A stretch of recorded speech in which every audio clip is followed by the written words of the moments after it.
Just how we do it is no mystery. Sometimes the answer can be hard to find. That's something I will never be. I'm always here for anything that you need. Rain or shine, I'll be the one to share it all as life goes on. We share it all as life goes on.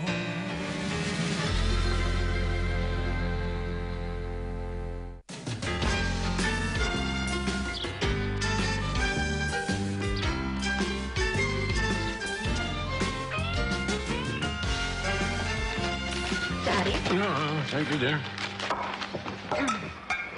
Brambits? No. Okay, more for me. Oh, that 1 hour Martinizers was mobbed. I tried to get faster service by telling him I knew Martin. It didn't work. There's your suit for the banquet tomorrow, Daddy. Thank you, baby. Banquet? What banquet? The annual Medical Center Awards. Oh, so we're talking a lot of young, handsome doctors? Daddy, what will I wear? Nothing. A little desperate, but okay. No. You're not invited. It's a morale booster for the staff only. Hi, all. Yeah. Westons, I need a favor. Can I be buried with you guys? Charlie, excuse me, but a favor is, can I borrow your hedge clippers? Can I be buried with you? Not a favor. I already have your hedge clippers. It's my mortality that I'm worried about. I went to my friend Gino's funeral yesterday, and it really started me thinking. Well, I'm sorry, Charlie. I'm so sorry your friend died. Yeah. You got any of those little chocolate donuts? Who's Gino? Oh, he's a buddy of mine from the health club. Poor Gino.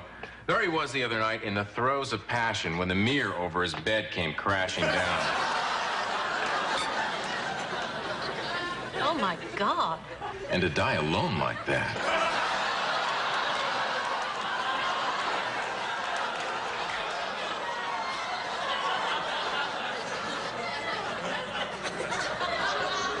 So I'm sitting there at the funeral, and it occurs to me, hey, this death thing might happen to me.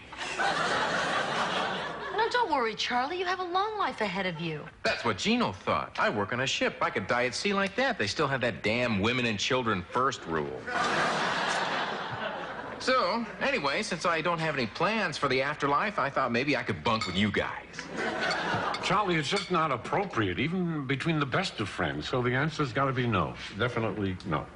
All right, but you're going to have to live with this written on my tombstone. Here lies Charlie Dietz, let down by his friends in his moment of needs. Hey, I'm working on it. It's not like this thing is chiseled in stone.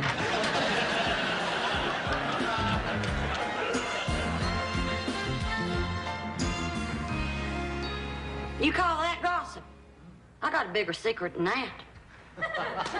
At the awards luncheon tomorrow, guess who's a prime contender for the Medical Center Hall of Fame? Dr. Weston? I wouldn't be surprised if next week at this time his pictures are hanging along with all the other big shots in the main lobby, right between Dr. Dembski and that big water stain from Hurricane Clyde. I have been calling in 6 years worth of favors to get him elected. Of course, he deserves it. Weren't you on your way to X-ray? Oh, Mr. Miller's lungs. I'll be right back. Good morning, Laverne. No time for chit-chat. First patient's in 5 minutes, in which time you can fill out your ballot for the awards tomorrow. Now get a cracking. Laverne, please, this will take forever. You know my mind better than I do, so pretend you me, fill that out. I will not. Voting is a very private thing. That's what makes this country great.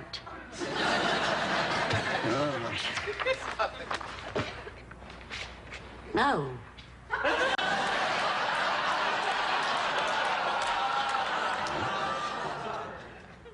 No. There you go. Laverne, here is my vote. You exercise it. Done. We don't have an appointment, Dr. Weston, but this feels like an emergency. Doctor, I'm worried. She's hardly eating. She's obsessed with some little boy. I'm not obsessed. I'm in love. You are not. Here, eat something. She follows him home from school every day. She just sits there on the curb, staring at his house like a zombie. I do not. Sometimes I ring his doorbell and run. Oh, well, this sounds like a classic case of lovesickness. Tell me, Phoebe, is this little boy in love with you? Not yet, but I'm working on it. No, Phoebe, dear, love only works when both parties are involved. And believe me, if the doorbell thing didn't sweep him off his feet, I think you're dealing with a lox here. So my advice is, forget about him. Leave him alone. And eat something. Okay, I'll try. You were right about not putting Play-Doh up my nose. I know all that stuff. There you go. Thank you, Dr. Weston. You're welcome, dear. Okay. Bye-bye, dear. What are you doing out here? You got Paul Parsons in room 3. Oh, and here's your completed ballot. Thank you.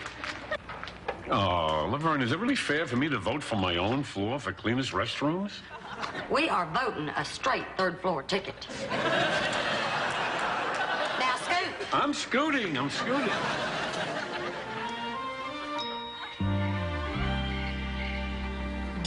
Bran bits?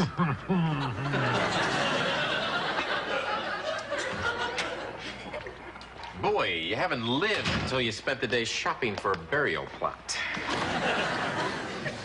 It's no use, I'm too depressed.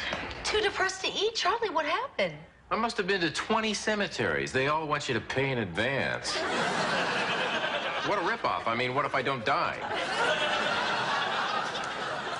Oh, Charlie, don't be upset. Of course you're gonna die. Well, since you folks have slammed the mausoleum door on me, I guess my only alternative is to spend eternity with my old pal, Dreyfus.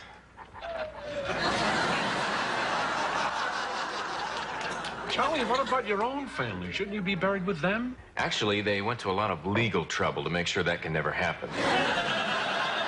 Charlie, what would make your family do such a thing? I'm not allowed to talk about it. Paragraph 2, Section 3. Hey, forget about it. Forget I even asked. I can tell when I'm not wanted. Doesn't always take a court order. Daddy, I think he's really serious. What are we gonna do? No. Maybe we should consider this. Daddy! Well, honey, come on. I mean, the man is, after all, our neighbor, a human being, and a friend. Sort of. Besides, who knows? Maybe dying will be the thing that finally turns Charlie around.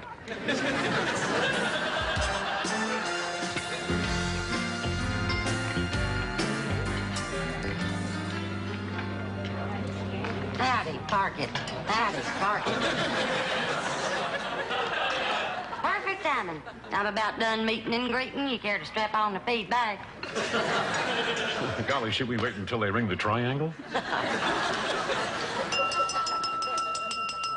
Well, the first award today goes to the floor with the cleanest restroom. And the winner is the 5th floor.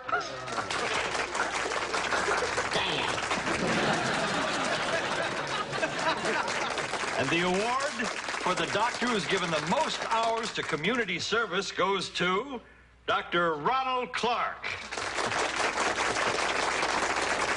Dr. Clark doesn't seem to be here. I guess he must be out in the community doing some sort of service. Our last award today is very special.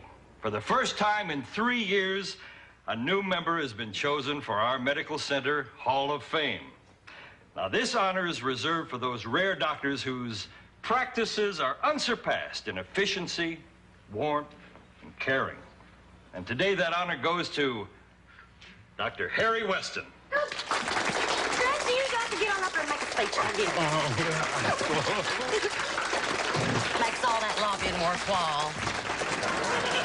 Plus, it takes a little bit of the sting out of that restroom slap in the face.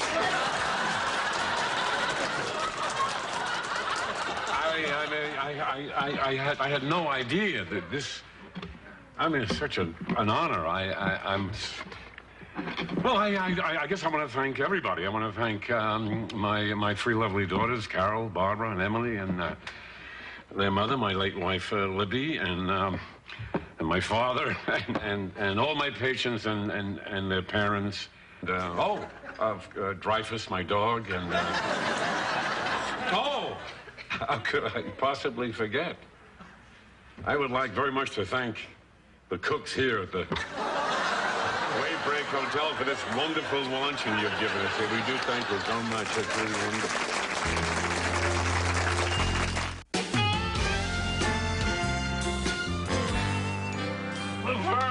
Laverne, what a wonderful afternoon. Were you as surprised as I was? More. I mean, look at that. Look at that award. Isn't that great? Where should I put it?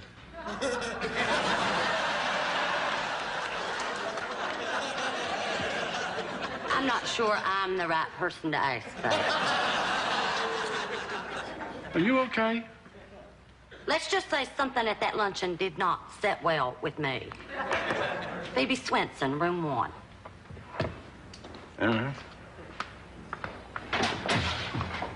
Hi, Phoebe, dear. What brings you here? I need a blood test. Why? What for? Don't tell my mom, but I'm getting married.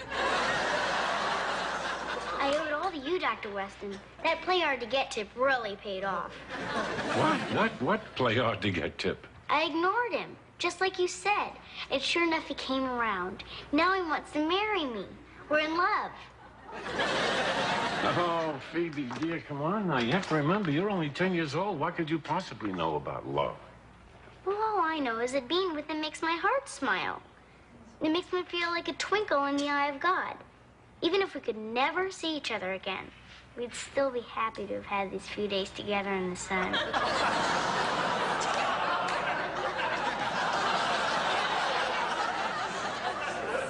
I've had feelings like that myself from time to time. But I've never been able to put them into words. Honey, dear, look, I know that you like this little boy, but it's like going to the ice cream parlor. You order vanilla, and it's great. But you don't stop at vanilla, because if you did, you'd never find out about strawberry and butterscotch and mocha fudge. So what you're saying is I shouldn't tie myself down to the first boy I meet. Yeah, well, that's another way to put it, sure. Okay? Okay. Come on. Thanks again, Dr. Weston. You're welcome, my little Bye. dear. Bye. Bye, Laverne. Bye-bye, hon. Here are your damn messages. Laverne, we have been working together for 6 years, and you can't fool me. Something is bothering you, and I think I know what it is, and I am sorry. I'm sorry our bathrooms weren't voted the cleanest. But forget about bathrooms, dear. I'm in the Hall of Fame. Well, let me be the first to kick off your ticker tape parade. Laverne, are you mad at me? Why? What? What is it? You were fine this morning? You were okay at the luncheon? You... Oh, my God. Oh, I forgot to thank you. Oh, Laverne, of all the people not to thank, I am so sorry. Will you ever forgive me? Well, I guess everyone is entitled to one mistake. Well, thank you, Laverne. One huge, incredibly stupid, insensitive mistake.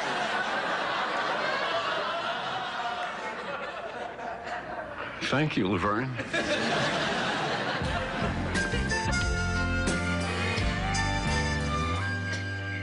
Daddy, I cannot believe you agreed to this. Honey, Charlie asked me if he could make one final plea about this burial thing. At least we can hear the man out. Hi, everybody. Charlie! Oh, you look great. I'm glad you think so. I thought it was only appropriate to come over in the suit I plan to be buried in. It's really nice. I'd go with an open casket. All right, Charlie, come on, make your speech.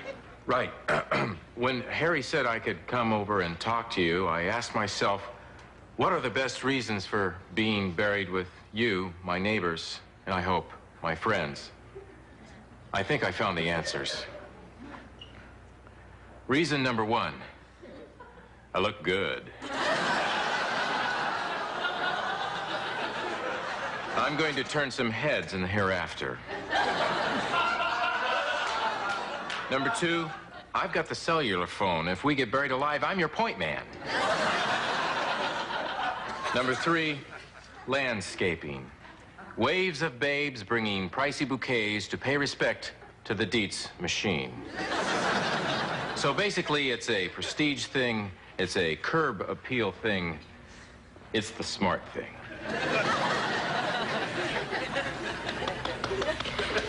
Daddy, may I respond?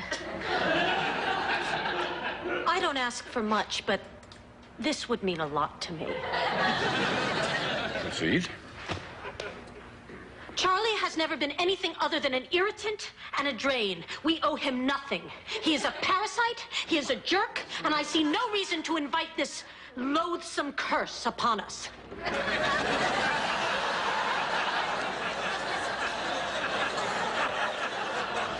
Charlie, rebuttal? I don't know what else I can say. It's painful enough being all alone in this world, but the thought of being alone in that world...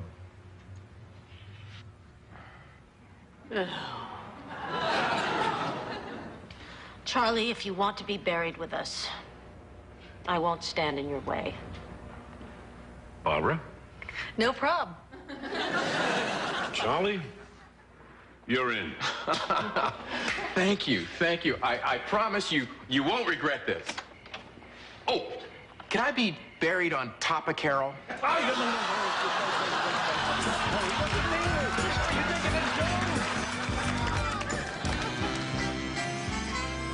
Good morning, Laverne. Morning. Casey Watson and his mama are here. Okay, which room?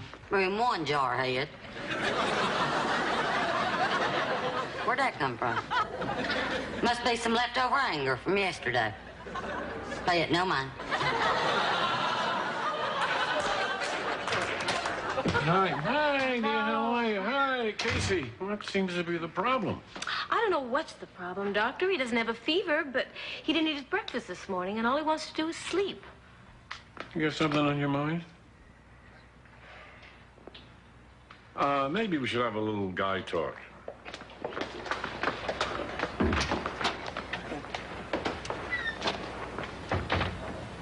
Trouble at school? No. Some big kid picking on you? No. It's my fiancée, Dr. Weston. Somebody filled her head with some garbage about ice cream and she dumped me. What kind of monster would want to destroy our perfect love? Well, I don't think it's important who it is, but the important thing is what's good for the goose is good for the gander. I mean, she's not the only chicken in the barnyard. You get right back on that horse. How come all your love metaphors involve farm animals? I don't know. Listen, trust me. Come on, time heals all wounds. And remember this. 'Tis better to have loved and lost than never to have loved at all. Give me a break. Come on, Lorraine, let's go. Who's next? Well, the Simmons boy was next, but I'm afraid I accidentally referred him to another pediatrician. Laverne, you are still very angry with me. Well, I don't mean to be. And now that you've got some spare time, you might as well return some of his phone calls.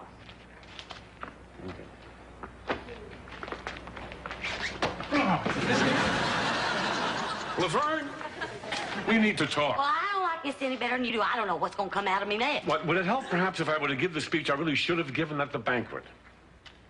Maybe. Okay, all right, fine.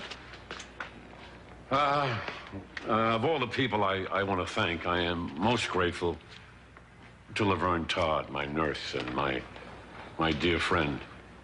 Working beside Laverne these past 60 years has been one of the greatest joys of my life. So I thank you so much, Laverne.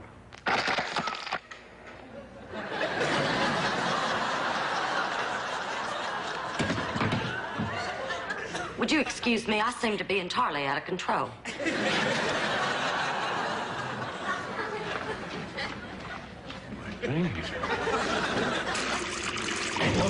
Laverne, I think I've got it. Well, get it out of the ladies' room. Oh, Guys, I don't care. This is too important. Boy, this place is clean.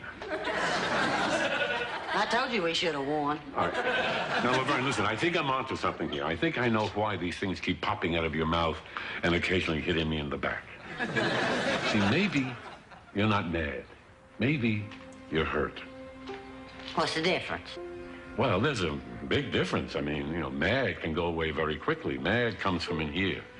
And when you vent mad, it disappears. But hurt comes from in here. And you can talk about hurt forever, but the only thing that makes hurt go away is time and forgiveness. Go on. Well, I mean, I would never expect anybody else to get over that kind of slight so quickly, but you're always Laverne. You know, you're never really happy, you're never really sad, you're just always Laverne. Then I go ahead and I do this terrible thing to you, and I expect you to be Laverne. But instead you were Thelma or somebody. What I'm trying to say here is that because you don't show emotion, that sometimes maybe I forget that your feelings can get hurt too. I guess they do. Well, will you ever forgive me? Maybe. Well, thank you, and I promise I'm going to be much more sensitive in the future. Okay. And after all, a girl can't go around feeling too droopy on her birthday. I knew that, Laverne. Boy, have I got... Under the powers vested in me by the American Medical Association, I hereby pronounce you going steady. With no thoughts at all for a very long, long time about marriage. Thank you, Dr. Weston. Well, I guess under the circumstances and with adult supervision, it would be okay if you two guys want to kiss.